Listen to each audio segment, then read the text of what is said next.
کہ اگر کامیابی مال میں ہوتی تو قارون کامیاب ہو جاتا، کامیابی اکثریت میں ہوتی تو نوح علیہ السلام کے زمانے کے لوگ کامیاب ہو جاتے، اور کامیابی دولت میں ہوتی تو قارون کو اللہ نے کتنی دولت دی تھی، یعنی اس کے خزانے کی چابیاں 40 پہلوان مل کر اٹھاتے تھے، وہ اس کے لیے مشکل ہو جاتا تھا اٹھانا، 40 اونٹ پر لاد کر لے جائی جاتی تھی، تو اس کے خزانے کتنے ہوں گے۔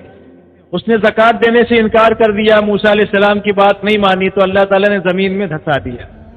فرعون کے پاس ملک مصر تھا، لیکن موسیٰ علیہ السلام کی دعوت کو قبول نہیں کیا، خدائی کا دعویٰ کیا، اللہ نے 6 لاکھ فوجوں کے ساتھ دریائے نیل میں غرق کر دیا۔ اس کا وزیر حامان وزارت کی کرسی پر رہ کے ناکام ہو گیا۔ نمرود پوری دنیا کا بادشاہ تھا، لیکن اس نے اللہ کے حکم کو نہیں مانا، ابراہیم علیہ السلام کی دعوت کو قبول نہیں کیا، تو اللہ تعالیٰ نے ایک لنگڑے مچھر کے ذریعے سے ذلت یعنی عزت کے نقشوں میں رکھ کر اللہ تعالیٰ نے ذلیل کیا اور اسے ناکام کیا۔ ایک لنگڑا مچھر اس کے دماغ میں ناک کے راستے سے گھس گیا، اور اس کے بعد اس کے سر میں اتنی تکلیف ہوتی تھی کہ باقاعدہ ایک ملازم رکھا تھا، اس کے سر پہ جوتا مارا جاتا تھا تو اس کو سکون ملتا تھا۔ یعنی عزت کے نقشے میں اللہ جوتا کھلوا رہے۔ ایک مرتبہ کچھ زور سے ہی ہاتھ اس کا چل گیا تو اس کا سر ہی الگ ہو گیا، اور اس میں سے وہ مچھر جو ہے وہ کبوتر کے برابر اس کا بھیجا کھا کے اتنا بڑا ہو گیا تھا، اور کبوتر کے برابر ہو کے اڑ گیا اور وہ مر گیا نمرود۔ تو اللہ تعالیٰ بتا رہے ہیں کہ دیکھو یہ نقشوں میں کامیابی نہیں ہے، کامیابی تو دین کے اندر ہے۔ جیسے کل بھی گنا میٹھا تھا، آج کیا ہے؟ کڑوا ہے۔ ارے بولو نا، آج بھی میٹھا ہے اور کل بھی میٹھا رہے گا۔ شہد کل بھی میٹھی تھی، آج بھی میٹھی ہے، آئندہ بھی میٹھی رہے گی۔ نمک میں کھارا پن کل بھی تھا، آج بھی ہے، آئندہ بھی رہے گا۔ لیمو میں ترش پن کل بھی تھا، آج بھی ہے، آئندہ بھی رہے گا۔ مرچ تیز کل بھی تھا، آج بھی ہے، آئندہ بھی رہے گا۔ جیسے ان میں کوئی فرق نہیں ہوا ہے، ایسی کامیابی کل بھی دین ہی میں تھی، آج بھی دین میں ہے، اور آئندہ بھی دین ہی میں رہے گی۔ یہ بھی اللہ کی طرف سے طے ہے، اس میں کوئی تبدیلی اور کوئی پریورتن ہونے والا نہیں۔ جب سے انسان دنیا میں آیا ہے، آنکھ سے دیکھ رہا ہے، پیر سے چل رہا ہے، ہاتھ سے پکڑ رہا ہے، کان سے بول رہا ہے، کان سے سن رہا ہے، اور زبان سے بول رہا ہے، تو اس میں کوئی تبدیلی نہیں ہوئی اور آئندہ بھی نہیں ہوگی۔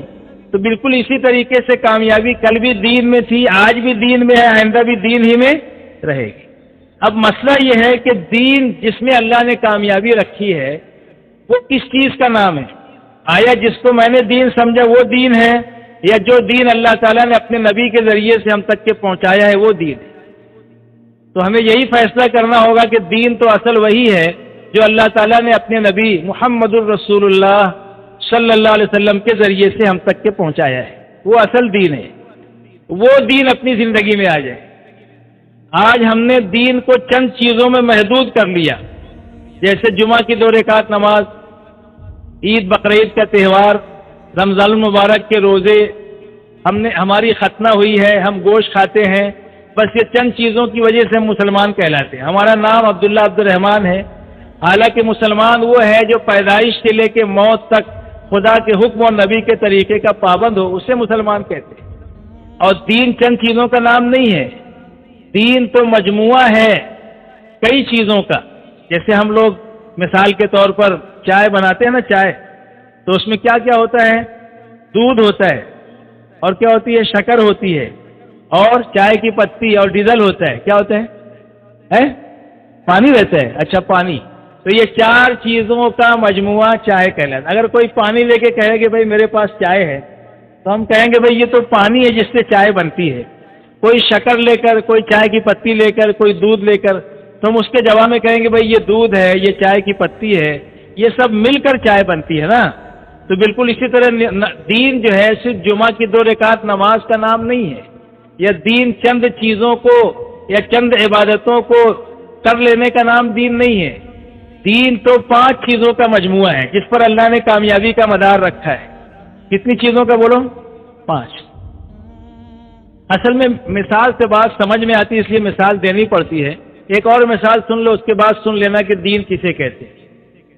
ایک مرتبہ کچھ نابینا لوگ، جسے ہم اندھے کہتے ہیں، وہ جمع ہو گئے ہاتھی دیکھنے کے لیے۔ کیا دیکھنے کے لیے؟ ہاتھی۔ اب وہ بیچارے نابینا تھے، وہ تو ٹٹول کر ہاتھ سے دیکھتے ہیں کہ کیسا ہوتا ہے ہاتھی۔ کوئی اونچے قد کا تھا، کوئی کم قد کا تھا، بہرحال وہ جمع ہوئے، کہیں ہاتھی آیا ہوا تھا، گئے دیکھنے کے لیے، سب دیکھ کر بیٹھے، بتاؤ بھائی کیسا ہوتا ہے؟ تو ایک نے کہا کہ میں نے جو دیکھا ہاتھی کو، دیکھنے سے مراد وہ ہاتھ سے ٹٹول کر محسوس کیا جو انہوں نے، تو ایک نے کہا کہ میں نے دیکھا ہاتھی جو ہے وہ دیوار کے جیسا ہوتا ہے۔ کیسا ہوتا ہے؟ کیونکہ اس کا ہاتھ ایسے جب گیا اس کے پیٹ پر، اونچے قد کا تھا، ہاتھ ایسے کر کے دیکھا تو اسے لگا کہ اچھا کھاتا بہت بڑی دیوار دکھ رہی ہے، بولے دیوار کے جیسا ہوتا ہے۔ تو باقی جو نابینا لوگ تھے بولے تو اندھا ہے، بولے تیرے کو نہیں سمجھتا، حالانکہ وہ سب اندھے تھے۔ بولے ہاتھی دیوار کے جیسا نہیں ہوتا ہے، بولے ہاتھی تو پلر کے جیسا ہوتا ہے، جیسے کھمبا ہوتا ہے نا، کھمبا، کیونکہ اس کا پیر پر ہاتھ گیا تو ایسے اوپر سے نیچے جب اس نے ہاتھ پھیرا تو اسے ایسا لگا کہ کوئی پلر ہے، کھمبا ہے، کالم جیسے۔ تو اس نے کہا کہ بھائی ہاتھی تو دیوار جیسا نہیں، میری تحقیق کے مطابق ہاتھی جو ہے وہ کھمبے کے جیسا ہوتا ہے۔ تو باقی اندھوں نے کہا کہ تو بھی اندھا ہے، بولے ایسا نہیں ہوتا، بولے پھر کیسا ہوتا ہے؟ کہا نہ وہ دیوار کے جیسا ہے نہ وہ کھمبے کے جیسا ہے، پھر کیسا ہے؟ بولے وہ تو سوپ کے جیسا ہے، سوپ، سوپ کہتے ہیں سپڑا، سپڑا سمجھتا کہ نہیں؟ ارے سب فرشتے معلوم ہوتے کہ ہاں، جس میں وہ بھوسی الگ کرتے، اناج الگ کرتے، اس کو سپڑا کہتے ہیں نا اپنے یہاں، سوپ کہتے سپڑا۔ تو اس کا کان پہ ہاتھ گیا تھا، بولے تو سپڑا ہے، کان پہ ہاتھ گیا تھا، اس کا بڑا کان ہوتا ہے۔ اس کے بعد باقی اندھوں نے کہا تم لوگ تینوں اندھے ہو، ہاتھی نہ تو دیوار کے جیسا ہے، نہ کھمبے کے جیسا ہے، اور نہ سوپ کے جیسا ہے، ہاتھی تو رسی کے جیسا ہے۔ کیسا ہے؟ کیونکہ اس کا ہاتھ گیا تھا دم پر۔ پھر ایک بچا، بولے تم سب اندھے ہو، بولے ہاتھی تو پائپ کے جیسا ہے، کیونکہ اس کا ہاتھ سونڈ پر گیا تھا، سونڈ پر، تو بولے پائپ کے جیسا ہے۔ تو جس نے جیسا سمجھا ویسا ہاتھی کو وہ سمجھا، حالانکہ ہاتھی ان سب کے مجموعے کا نام ہے، اس میں سونڈ بھی ہے، اس کا کان بھی ہے، اس کا پیٹ بھی ہے، اس کی دم بھی ہے، اس کا پیر بھی ہے، سب مل کر ہاتھی بنتا ہے۔ بالکل اسی طریقے سے آج ہم نے دین کو ایسا ہی سمجھا جتنا اپنی سمجھ میں آ گیا۔ کسی نے چندہ دینے کو دین سمجھا، کسی نے عمرہ کرنے کو دین سمجھا، کسی نے جمعہ کی 2 رکعت کو دین سمجھا، حالانکہ یہ سب دین ضرور ہے، اس سے کوئی انکار نہیں کر سکتا، لیکن یہ سب جزو دین ہے، دین کا حصہ ہے، جز ہے، جز دین کا حصہ ہے۔ جیسے ہاتھی کے سارے اعضاء ہاتھی کے جسم کا حصہ ہے نا، ایسے یہ دین کے حصے ہیں۔ کل دین تو وہ ہے جسے اللہ تعالیٰ نے اپنے نبی کے ذریعے سے ہمیں بتایا ہے کہ کل دین کسے کہتے ہیں۔ یہ تو جزو دین ہے نا، 2 رکعت نماز جمعہ دین کا جز ہے، رمضان کے روزے دین کا ایک حصہ ہے۔ جیسے جسم کا ایک حصہ ہے آنکھ، ہاتھ ایک حصہ ہے، پیر ایک حصہ ہے، کان ایک حصہ ہے، زبان ایک حصہ ہے۔ کوئی کان کاٹ کے رکاوی میں رکھ کے کہے کہ یہ جسم ہے تو ہم کہیں گے بھئی جسم نہیں ہے، یہ تو کان ہے۔ کوئی آنکھی رکھ کے کہے کہ یہ جسم ہے تو ہم کہیں گے یہ آنکھ ہے، جسم نہیں ہے۔ جسم تو وہ کہلاتا ہے جس میں کان بھی، ہاتھ بھی، پیر بھی، ناک بھی، سب کا مجموعہ جسم کہلاتا ہے۔ تو بالکل اسی طرح دین اصل میں وہ مقصود ہے جو اللہ تعالیٰ نے نبی پر اتارا، اور اللہ بھی دعوت دے رہے ہیں اپنے بندوں کو۔